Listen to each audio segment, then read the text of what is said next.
fundamentally why I'm here is there's so much latent potential. There's so much latent potential untouched. And I want to see that work, that gold, right, get mined and put out into the world. I think that's what gets me up every morning.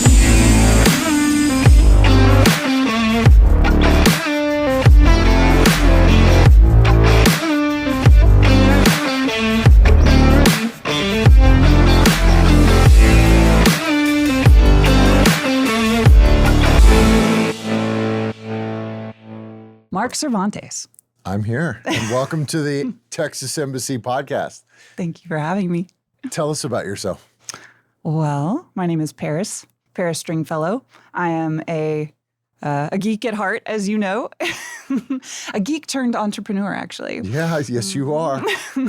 And I have worked for, most of my life, most of my career in technology and science. I actually have a PhD in industrial engineering and spent years as a professor.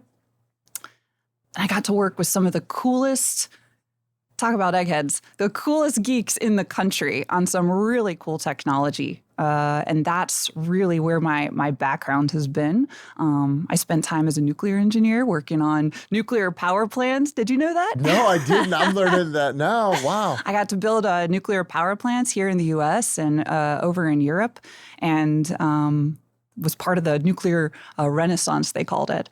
And, it just really allowed me to, in fact, that experience allowed me to get confidence in myself to know if I can learn nuclear physics, I can do anything. Right? Yes, I don't think anybody would stop you from I didn't know if I could, statement. And so that was a big point in my life where I got to, get some confidence about my ability to be a technologist and understand the hard stuff. And so it allowed me to stay for the next couple years in the technology field. I eventually left nuclear engineering and wound up in risk modeling, risk engineering. I went into cybersecurity, which is where I met you. Yeah. And most recently, I spent maybe the past 12 months or so in the microelectronics space. So part of the CHIPS Act and reshoring domestic chips production to the States. And Paris, where are you from originally? Oh, I'm originally from South Carolina. South Carolina. South Carolina. I like it. Where'd you go to school? I went to, I was homeschooled and graduated homeschool to find myself at Clemson University. Clemson. So, that's amazing. State school. PhD? PhD, Clemson. Yep. At Clemson as well. Mm-hmm. Clemson IE. Awesome. Okay, so you were at Clemson and your first job was... Oh, my first job in life or my first job after Clemson? After college. Because I remember you, I don't know if you want to unpack this, but you're actually a mechanic too, right? I remember we were driving to the Broken Spoke and I don't know how we got on cars, but you're like, yeah, I work on a 57 Chevy. I was like, what? A mechanic by necessity, only because I grew up where I grew up, when I grew up, I didn't have a car given to me. I had to buy a car, and what you can buy when you're 15 years old often needs a lot of work. So for me to have my freedom, I had to be able to work on my Jeep. And so anyway, that's where I first got my hands dirty, as it were. That's awesome. And so you're working on what now? Because I think that's super fascinating. Yeah, I spent so many years in research and, working in the federal research space and working to try and bridge research and practice, right? Take research out of the lab and put it into practice, put it into companies' hands.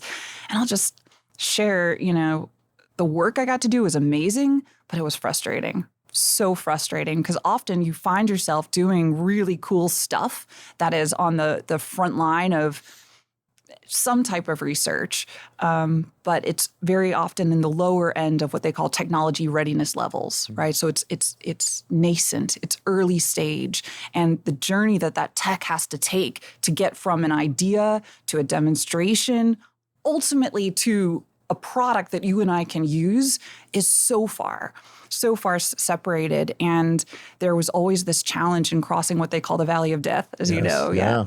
And I found myself gravitating to the valley of death when I worked for these research entities. And finally, one day I just said, I don't know if I can do it from within the federal space. I don't know if I can do it from within academia. I think the only way to really bridge is as a private a private company, private industry. So I started my own company about 18 months ago. You got in the arena. I got in the arena. Wow. How's it been so far? Oh my gosh, scary as hell. Can I say that? Yeah, you can. It's okay. We're in Texas here. Yeah, scary and fun. And, as someone said, now you eat what you kill, right? You eat your dog food, as it were. Yeah. And I think that just that statement alone, right, is a byproduct of knowing that you have to create value. yeah. You have to create outcomes. Yes. Right. And that's really, you have to kill what you eat, right? And it's the work that is involved with that. And then that keeps other people coming back to you, right? Because of that value that you create. I feel like it's one thing to have an idea. And the more I spend with so many smart people, I realize I want to know who's smarter than you, man, because already I'm feeling nervous. Easy question. More time I spend with just smart people, creative people, the more I learn, there's a lot of people have ideas. A lot of people have good ideas, but it is so hard to take that idea from an idea to production. That is hard to do. And as you said, in the academic space, I don't want to say there's no results or there's no consequence, but the academics are in the business of exploring new ideas. There's no incentive for them to take it to market. Yeah, the incentive structure is different. The incentive structure is different is all it is. And so now having to transition to this space of having to, as we said, eat what you kill, you got to show, you got to provide value. And it may not be the best idea, but it has to be a good idea and it has to work and provide value. Yeah, that's, it's almost just who came first to market alone. Yeah. That level of that entry, yeah. It doesn't matter if something was good. They executed and it's here, it's now, and the entirety of it. But, you're being an academic or coming from the academic environment, they're sitting on a lot of, I'll just say gold. Intellectual property. Yeah, yes. Gold, really. And what we found is that the only time for that gold to be flourished or shined even more is right there when the gold is being made. Yeah, yeah. And I think that's why, those that are working on it, they go off to do other things, and maybe that's not a top priority for them. So just to sell gold, that's difficult. And why these universities, they have commercialization officers and they try and do more programs because they're sitting on IP. So it's difficult even to say, hey, look, I've got a great product. It's a great company. But like you said, it's difficult to execute. And it's, it's almost a catch-22 in a way, because the individuals who have the ability to mine this gold, right, the PhDs of the world as it is, they are often gifted with, certain talents that allow them to do the exploration. But what happens is they're then holding this gold, or sometimes you can call it like unrefined oil, right? We're in Texas. There you go. That's about black gold. Black gold. We're in Texas, so. But they have access to this value, but they don't know how to bring it. And often the onus is put on them to take it to a point where it can be brought to market and processed, right? If you call it that. And that's how I met you, actually, right? We were down in San Antonio and we met at a forum where we were working on, I love the topic that we started with. It was cybersecurity, but not just cybersecurity. It was for the industrial manufacturing. Specific, yeah. Right? Mm-hmm. And that level of specificity. And to see when we first met, now actually Texas has established a cyber command. Oh, yes. Just I don't know, I say just, but I mean, I remember that inclusive was one of the focal was come build in Texas and we'll make sure that it's secure. We've established our own command for that. Yeah. That's super cool. And one of the things that I loved about what you guys were doing here at Q Branch is you provided I said before, the easy button. You provided the how, right? And so at the time when we were working to take some of these early ideas in cybersecurity that were forming out of UTSA, University of Texas down in San Antonio, and try and give them a pathway to life, right? A pathway to commercialization, we realized that the onus being on the professors and being on the researchers was a potential mismatch, and they need a group like a Q branch, or they need support in order to take it to that next level where those ideas could be, I don't want to sound so abstract, but manifested into something of value.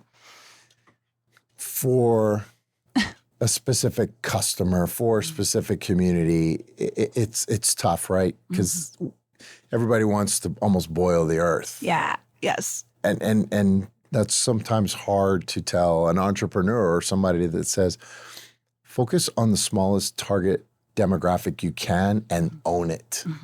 And then Master the rest will come. Yeah, master it, right? You master that. So we were talking earlier before I said, hey, we need to put this on the podcast. In what you're doing now and your approach with your business. So tell everybody what the name of the business is, and we'll put the tagline. Oh, okay. But how it all came to be. Like, how did you say, you know what? I want to make a business out of this.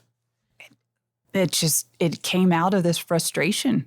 It came out of that valley of death, right? It came out of those conversations you and I were having where we were trying to create I don't want to say institutionalized pathway, but a systemic pathway to bridge the research and the ideas and the innovation with the commercialization. That's where it came from. And I created Practical Fusion Solutions. You just updated the website. It's pretty cool. We'll get to that last question at the end of the podcast, why everybody will understand it better. But it's pretty cool. Practical Fusion was created to help bridge that gap and basically give tools to the visionaries and the idea makers and the researchers who have this gold, and give them access to resources that can help them take this gold to market. And so we offer a couple of things.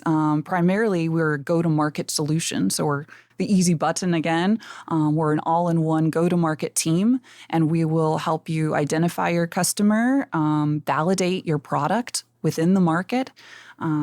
We'll help you develop your product, including an MVP. We'll test it. I have a background in usability and user-centered design, so we're out there testing the product with the users, these specified markets, as you say. Right.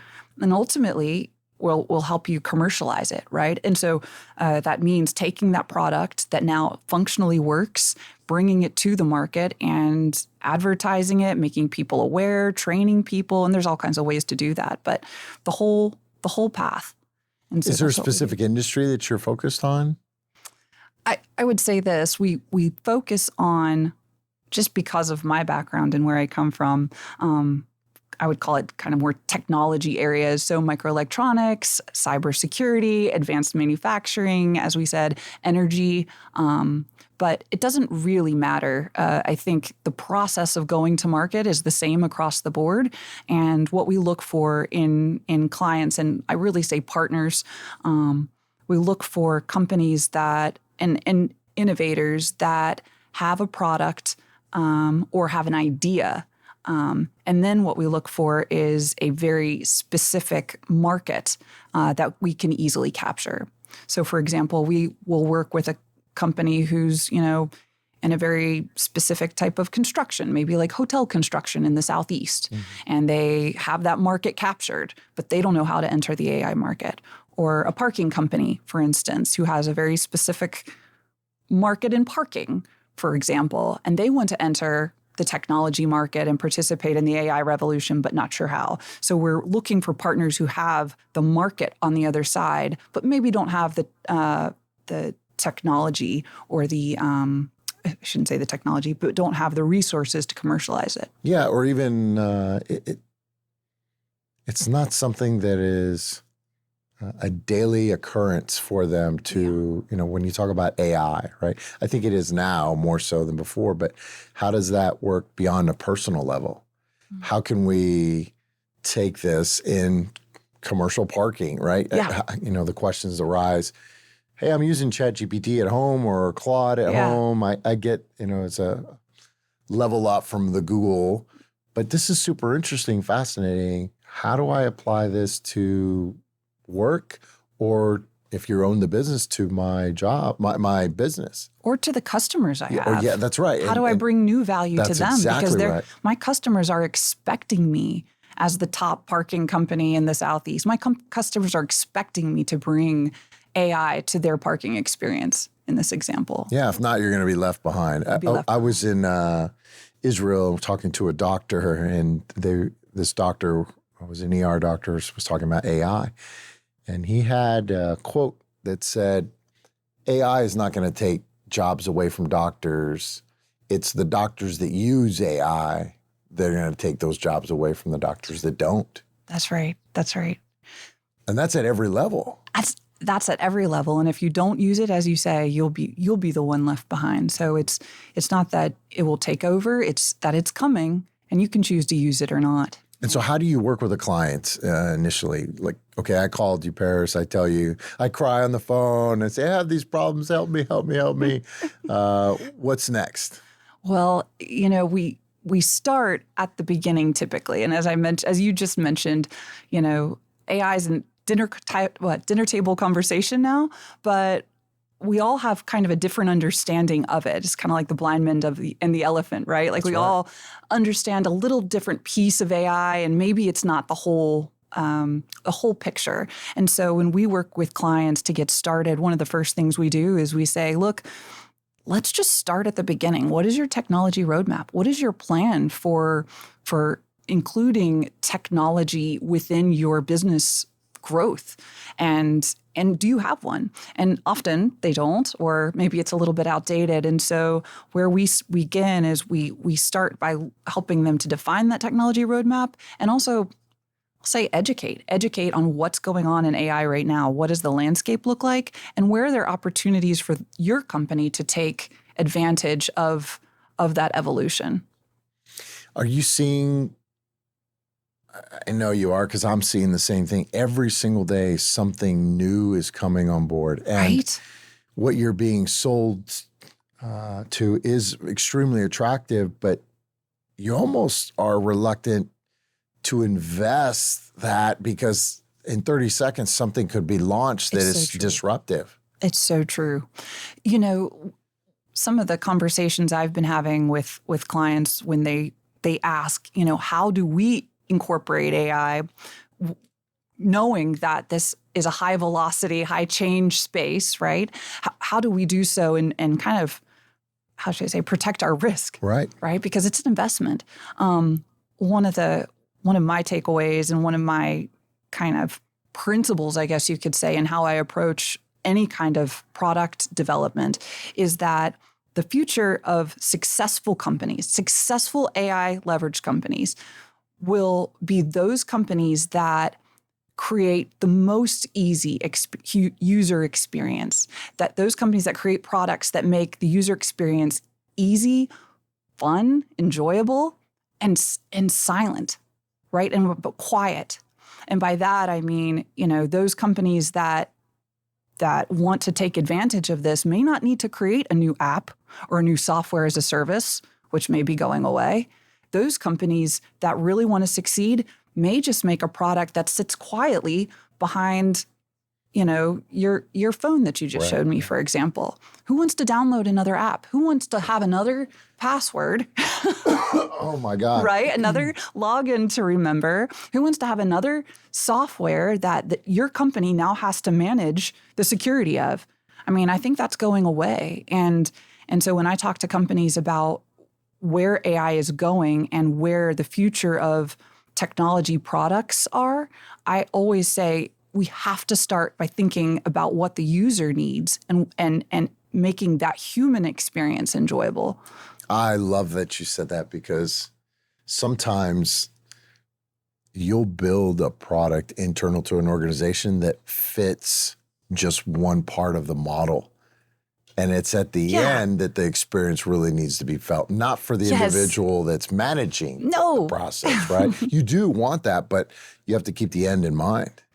And it's so true, because now what's happened with AI itself is that the development process for getting a technology into the market has absolutely streamlined, right? So now it used to take us 6 months to bring an MVP to market. Now we're down to days. I mean, less than a month, if that, right? So AI has democratized access to the technology product space. So everybody's out there. Heck, my daughter is talking about making an app.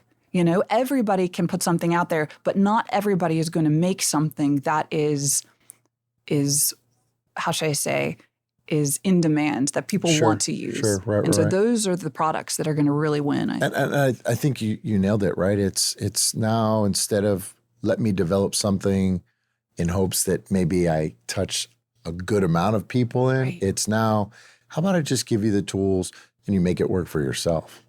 And you hit the nail on the head. That's the other piece of where this is going. Instead of having a software, for instance, we all have to figure out how to use QuickBooks, or we all have to learn all of Excel so that I can do my, monthly, sales report. That's all I really need to do, right? Yet I have to learn all of Excel, for example. So instead of having these broad solutions that humans have to change their selves to use, now we'll be having solutions that are customized not just to the company, and not just to the department, but to the individual. Exactly. Absolutely. I can tell you right now, we were looking at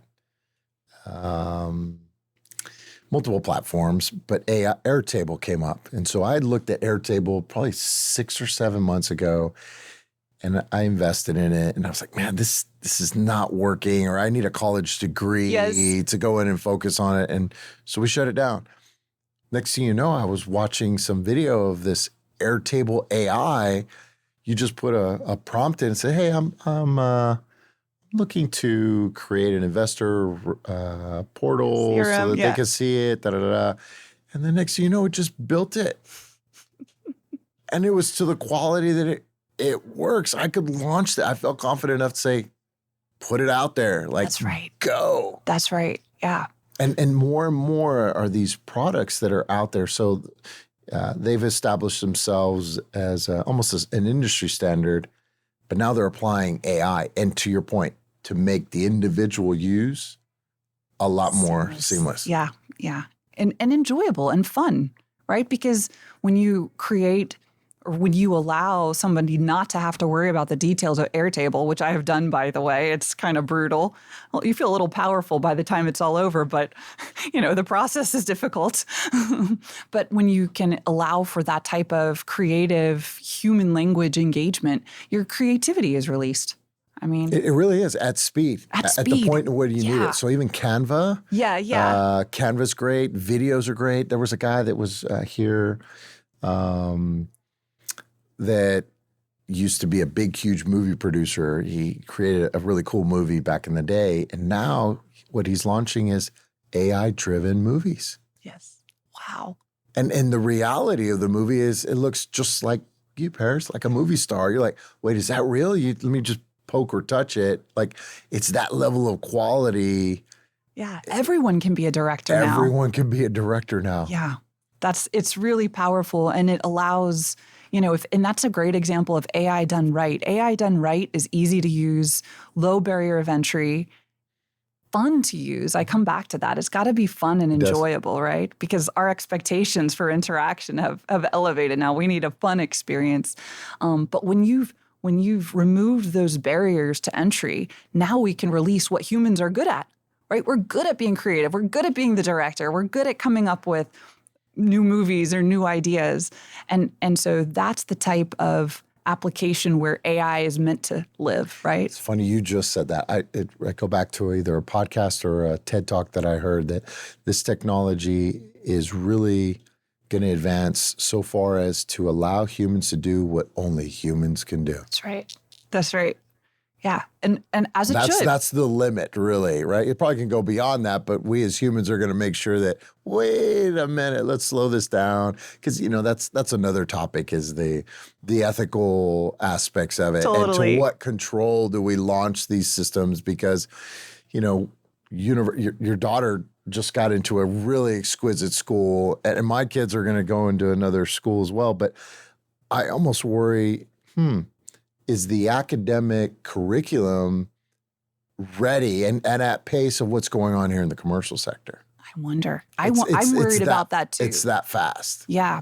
The disparity or disconnect between what it takes to even develop a curriculum now is like light years behind the speed at which AI is evolving. No, Yeah. I'm concerned with that too. I think from a parent standpoint, and yeah, we've talked about our kids, the only thing I know to do right now is to communicate that to them, that the same thing that the doctor said to you, right? That your job will be dictated not by AI, but how well you can use it. Absolutely. So recognizing whether this is in your curriculum or not, you better make it part of your curriculum. That's right. Absolutely. Get that curiosity going, because this is absolutely part of your future. Now, I was having a conversation earlier about AI because I just had a meeting with my team. I said, look, we need to seriously evaluate, and what we just talked about, AI for you at an individual level, and then what do we need to do from a company standpoint? And that should be on our mind all the time. And then we started to philosophize on AI and the rollout of it. And my mother, who's my chief of staff, had said, Mark, I'm curious as well that, when the internet rolled out, we never thought that the internet would create even more jobs. Yeah. And even more opportunities. And so it's not so doom and gloom. I haven't really heard many people talk about the creation of these things as opportunistic for new types of jobs, new creative classes and designs. Maybe there's things that are untapped. So I am looking forward to that.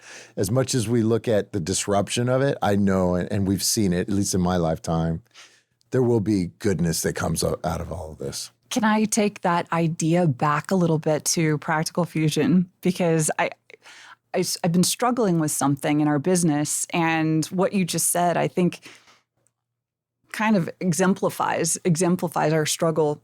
So one of the things that, the reason practical fusion can operate now versus any other time in history is that we can do this go-to-market process using traditional engineering and good go-to-market good practices that have always existed, right?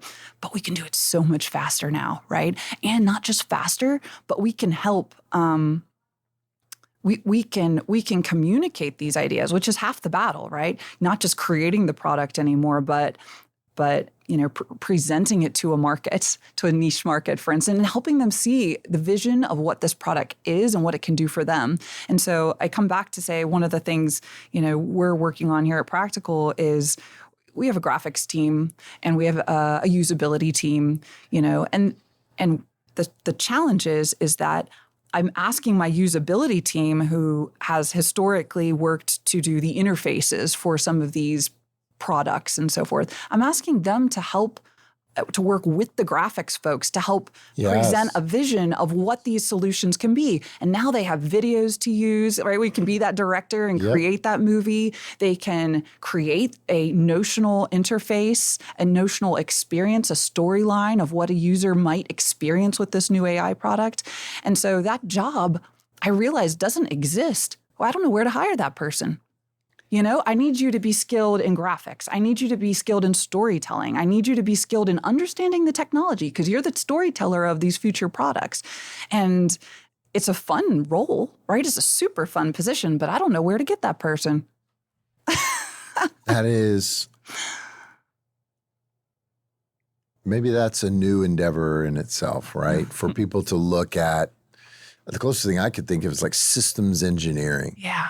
Yeah. Right? Systems engineering needs to be able to identify the things that you're integrating together to deliver an output. So that to me, maybe that's what you're looking for is a systems engineer with a little bit of creativity, right? Oh, absolutely. Yeah. And in fact, as an industrial engineer by trade, everyone in my group, I train them in the process engineering way, right? Industrial engineering way. And you're exactly right. Whenever we're telling those stories, that has to be informed by the user needs, the user stories, and how that end user is going to use this product in their workflow, in their job, as they're parking, whatever. And so that the process of deploying systems engineering good practices is 100% part of storytelling now. I'll tell you that the military, as they're transitioning out, that was my profession. Yeah. I had to work with the end user in mind every step of the way, and they had the biggest vote. Yeah. So it didn't matter. But, so I went back to a comment you made, like whatever we delivered yes, it took time, it took effort, cost, schedule, performance, those things. But if they didn't like it, that was, all right, back to the drawing board, or we need to go out and modify. But now with AI, what was wrong with it? Yeah, give me a couple seconds. Done. How's it now? And it's like, this is perfect. Right. And that refinement is in real time. Right. Right. And at some point, That's very fascinating. soon, that refinement's going to be done automatically. Yes. And custom to that user, that individual user's needs for that specific task, right? Yeah, it's wild. I don't want to take us on another tangent, but I will just say another trend we're seeing is, how should I say, when it comes to AI, again, I think everybody's kind of over apps, over SaaS, like not another one, right? And we have so many of them, right? Yeah. So, I don't know where my phone is, but like it's probably collecting information from me right now. That's right. That's right. Everything's collecting information. I think the biggest challenge that companies and organizations really are, and society is going to be facing is how to aggregate all this data. Let's just take QBranch, for example. All the data that's collected at QBranch, emails, Slack channels, Teams recordings. Airtables, right. Yeah, video, right. that's right. All the things, all the ways that we're collecting information are all little pieces of gold. And once we can create a way to access that information ubiquitously across an organization, now we're starting to get somewhere, right? And AI can help do that. So the future for me is this right here, this little form factor. All of that information needs to be able to connect to a human so a human can make decisions and really get output. And this is one of the best form factors that I see because this goes directly into your ear and we can have a conversation with this. Yes. Right? And direct in real time. So I could be biking and do work. Yes. I could be swimming. I don't think you can go with these underwater yet. Apple, pay attention, right? We need these underwater. But again, this is it. This is well, that's a great information collector. That's what you're saying, right? That these AirPods, for those listening, are great information collectors because they go with us. They allow us to enjoy the human experience wherever we are. And this technology becomes just a receptor of our data. And the Meta glasses that they're getting slicker. Yes. I think that's another, the sensory things that we have, smell, touch, see, we're constantly collecting data. That's right. And again, from an AI perspective and from a technology perspective, those companies that figure out how to aggregate and access all that data without me having to go to the Meta app, the Meta Glasses app, just to see what I looked at, right? I just want to ask one guy, tell me again, what did I see in the grocery store the other day? What was that? I just want to ask one guy, right? Let's call him one agent that works for me. Or if I'm here at QBranch, maybe there's one agent and I say, hey, AI Mark, whatever. Jarvis, right? Literally Jarvis or Q, right? Right, or Q, right. That's his name. That's your AI agent's name, Q. Hey, Q. I met with Paris about 2 weeks ago. What did she say about the human experience again? And Q searches back and looks at our phone call, looks at this recording, looks at our email exchanges. He doesn't care if it's through Outlook or whatever. He is just the aggregator of all of that data. We're there now, and maybe it's just the time and effort to establish that. I know the Claude bot coming out, but as I'm entering an email, I would love for somebody to whisper in my ear, hey, Mark, this email that just came in, you talked to Paris a couple of days ago. Yes. Why don't would you like for me to, because it's going to be action oriented. Yeah. Do you want me to send this off to Paris and then ask her this and this? Because I think this is the outcome of this. Yes. Q. Yes. Like, what are you waiting for? Yes. Call her up. Engage. And that's actually another thing that I'm hearing. There was a guy who created the bot and called his friend via another AI voice just to set up a discussion to it. And the guy was creeped out. He's like, no, dude. Come on.